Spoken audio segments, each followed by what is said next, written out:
What is your biggest secret?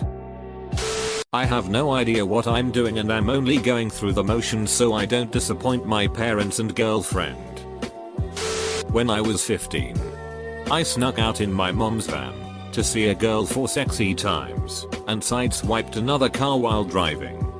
Hightailed it out of there and went home and parked the van, backing it into the space. Got a hammer and walked up the road about a mile. Smashed a car's tail light to get broken glass.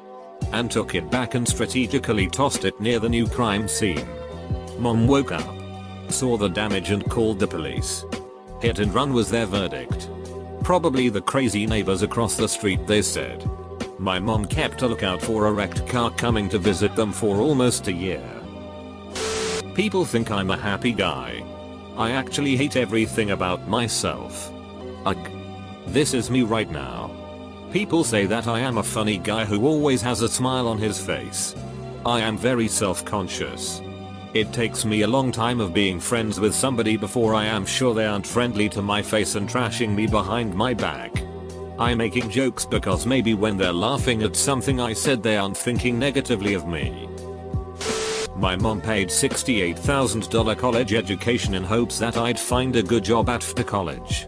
I graduated in December and have lied to her ever since, saying I've been looking and interviewing for jobs.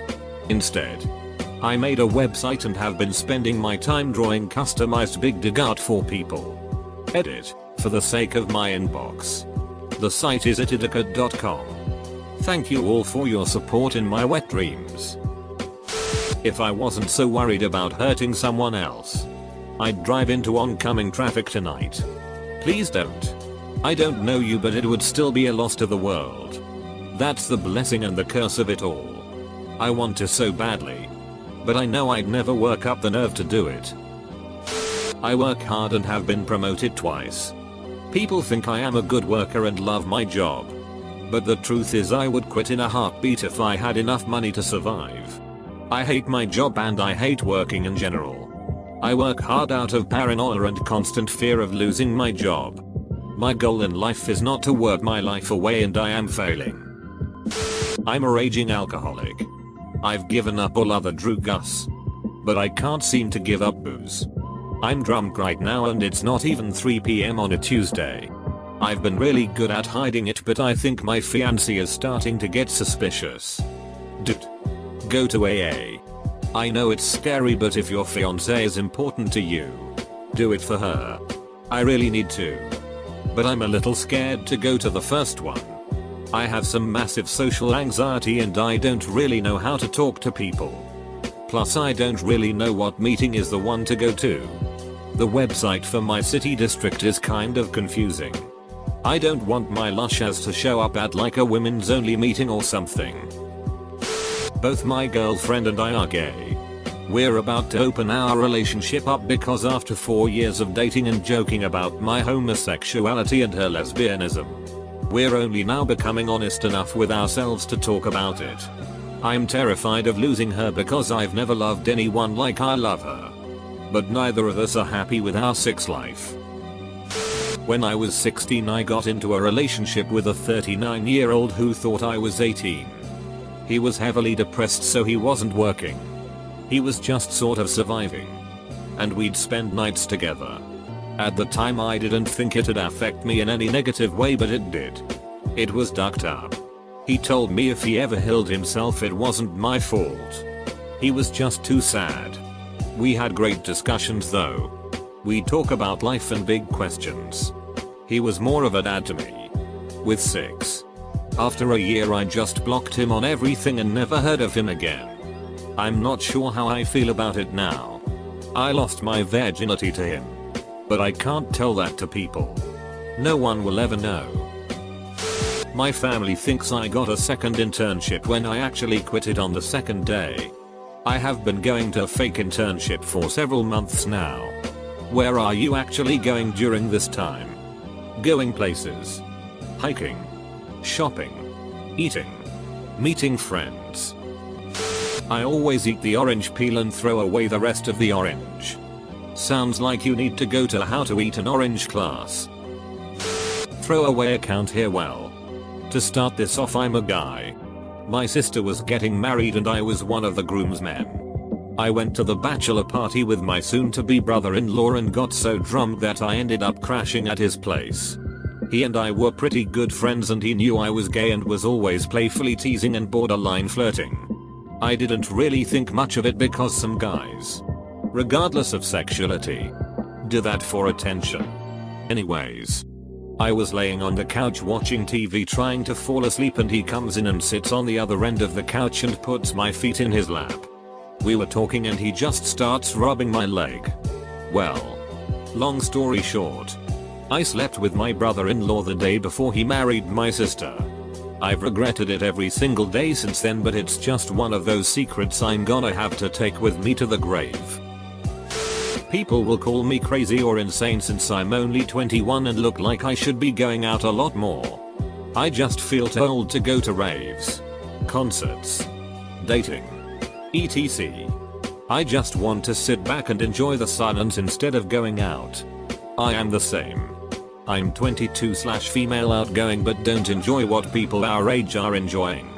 I enjoy the quiet things in life. Whether that be a deep conversation with a stranger at the airport, hiding with a book in Barnes & Noble, standing in the ocean water and wondering if I'm truly happy with where I'm at. I'm in love with a married woman. My best friend, female, and I, male, believe strongly that but for a single choice in high school, and a bunch of other choices in college, we would be happily married. But those choices went against us. And now we're just best friends married to other people. When we're together it is just like someone shook up a champagne bottle and is slowly easing the cork out. It's hard. Throw away. But I cheated in all of my college finals. I figured out if you are careful and confident enough you can have a smartphone on your lap. Once the screen has the brightness on low it is pretty easy to look through without being noticed. I had exam invigilator walk by me all the time and not notice. Had a smartphone and would load it up with pre-answered questions and all the lecture notes. I got a 4.0 GPA. I've a technical degree and have been hired into the highest department of the biggest company in my area of study. I don't even regret it. I studied enough to understand the coursework but I always sucked at remembering lots of information. It landed me my dream job and I've really excelled in the role.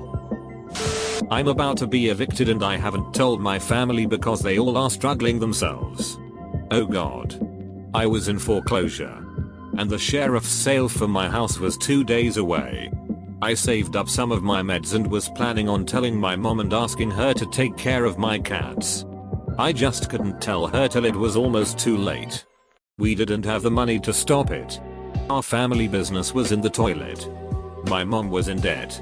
I wasn't able to get any help on the foreclosure. I was so ready to be done because I couldn't handle the shame of it. But once I told my mom, she wouldn't let me do it. She helped me through. I filed bankruptcy. Lost the house anyways but coming clean just lifted so much off my chest. I was living under this cloud of losing my house and not letting anyone know. I'm moving in with my friends who could really use the help with their rent and it's okay. It's not great. Losing your house is never great. But it's okay. You'll be okay. Tell someone. I have a good life. I served in Iraq so I have the veteran thing going for me. I recently transferred to a new school with a 3.82 GPA and I'm receiving an ample scholarship. I make very good money and soon will be starting my first business at 26 years old. My secret? I'm a junkie. Edit. Thanks for all the support and replies guys. You know, for all the shit Reddit gets we can actually be a very empathetic and kind bunch sometimes. Plotted a murder for many years. Everything was perfect. Had thought it out and accounted for many situations. Estimated the number of people I'd have to kill who would get in my way. etc. Of course. Killing myself afterwards. Thank God for magic mushrooms. That other me is dead forever. In the words of Andrew Kehoe, criminals are made, not born. Some of my friends know how I truly am but most people in my life think I'm a cutesy innocent sweet girly girl. And maybe I am. But what I keep pretty hidden is my sexual practices. Especially the BDSM kind. According to a few strangers I look like a super religious naive girl. But really I'm an atheist who regularly gets tied up and rims my BF.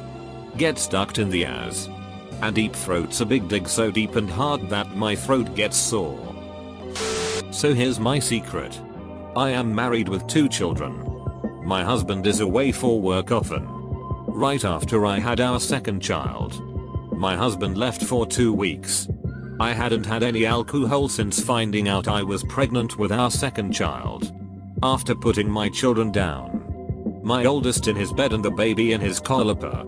It was a small crib that lays on the bed with the parents. I decided why not have a drink of wine. Well, I had 2 glasses and was feeling tipsy but not drunk. So I went to bed around 12 AM. Around 2 I woke up and went to the bathroom. When I came back I noticed my bed was empty. No crib, no baby. I panicked. I went to the end of the bed and my baby was on the floor. Underneath the overturned crib. I flipped the crib over and he was grey. I immediately began CPR and called 911. But all the while I'm thinking, how did this happen? Then I realized while I had been sleeping I must have somehow pushed him off. As the police and ambulance arrived he started to stir. We were driven to the nearest children's hospital. They asked me what happened and I lied. I said I woke up and he wasn't breathing. They didn't buy it at first, but after finding he was having seizures and his raisin test came back negative for broken bones and signs of abuse, they diagnosed him with apnea. He's now a 10-month healthy boy, but no one, not even my husband, knows what really happened. Everyone thinks I saved his life because I did CPR. I will never tell anyone I roll. I don't drink anymore ever and I fear I will one day receive my due karma. And the guilt eats at me every day. I'm actually gay. But a lot of people assume that I'm straight, just based on how I act and my appearance. My mom still denies the fact that I am, and I've had a lot of resentment towards her for not wanting me to be who I am. My parents think I'm Christian. But I stopped believing a few years ago. They wouldn't hate me if they knew. But would just be sad and felt they failed in what they believe. I love my parents too much to do that to them. EE savings bonds. I have bunches of EE savings bonds in my bank safe deposit box that were given to me from the time I was born by both sets of grandparents, aunts and uncles. For every special occasion in my life, birthdays, Christmas, Easter, graduations, etc. They've been in there for years. Collecting interest. Tax deferred. The face value on each is $100. But I have no idea what they're really worth now. With compounded interest over time. It's like a fun secret from the past that they gave me. And I just let them sleep in the bank vault. Untouched. I love my wife with everything in me, but I'm beginning to resent her. We have 3 children and she is a stay-at-home mother who refuses to work. This leaves all the bills and financial struggles on me. She has no idea how tight our budget is due to her lack of understanding of the value of a dollar. I have talked to her about it. My mom handed her a job which she lost due to attendance because she doesn't want to work. Seriously consider putting a gum in my mouth, but the only thing stopping me is my children. The things me and my girlfriend do in the bedroom. Sounding and pegging. Definitely wouldn't want my friends and family knowing. Alright. I'll bite. He has her stick a smooth metal rod up his urethra. Have to be careful not to burst any of the fragile piping either or rupture anything. As I don't imagine pissing out pure blood is particularly pleasant. That absolutely nothing gives me joy in this world anymore. I am in a crippling depression whirlpool that I have no motivation to swim out of. I simply act normal around people so I do not have to talk about it. And the only concept that has kept me on this earth a quarter century is pure curiosity of if it will ever change. I take plenty of drugas to numb myself. Although nothing like meth or H, because somehow even I have that much respect for myself. I come from an absolutely chaotic childhood and nothing can really make me get excited anymore.